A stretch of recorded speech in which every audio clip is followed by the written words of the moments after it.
밤사이 경남 창원에 300mm 넘는 폭우가 쏟아지는 등 전국에 집중호우가 내리면서 피해도 속출했습니다.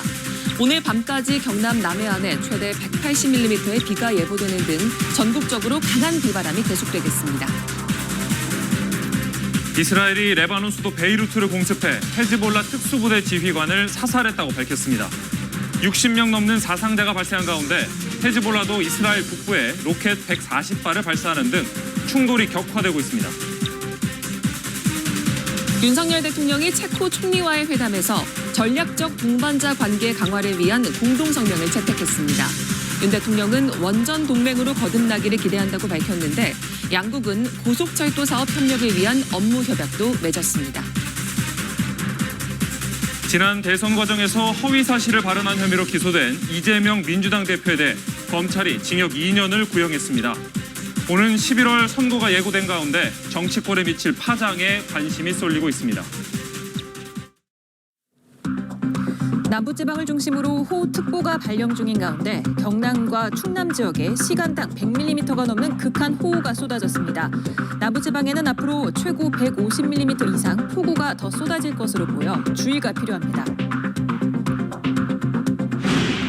이틀 동안 300mm가 넘는 폭우가 쏟아진 부산에서 깊이 8m의 대형 땅 꺼짐 현상이 발생해 트럭 등 차량 2대가 추락했습니다.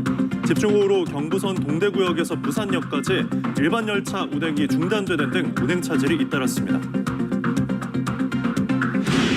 정부가 의대생들의 수업 복귀를 호소하며 유급 방지 방안까지 내놨지만 2학기 등록률은 3.4%에 불과한 것으로 나타났습니다. 특히 국립대 2곳과 사립대 7곳은 재학생이 한 명도 등록하지 않은 것으로 집계됐습니다.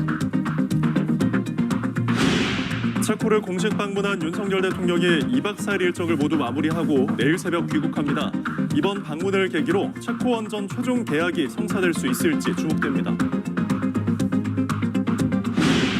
북한에서 공개 처형과 공개 재판이 되살아나는 등 인권 상황이 더 나빠졌다는 분석이 나왔습니다. 다음 주 유엔 총회에서도 북한 인권 침해 실태가 다뤄질 예정이어서 북한의 반발이 예상됩니다.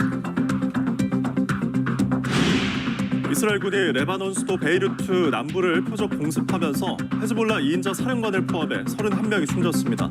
삐삐 동시다발 폭발 사건 이후 이스라엘과 헤즈볼라의 충돌이 격화하면서 지상전이 임박했다는 관측이 나옵니다.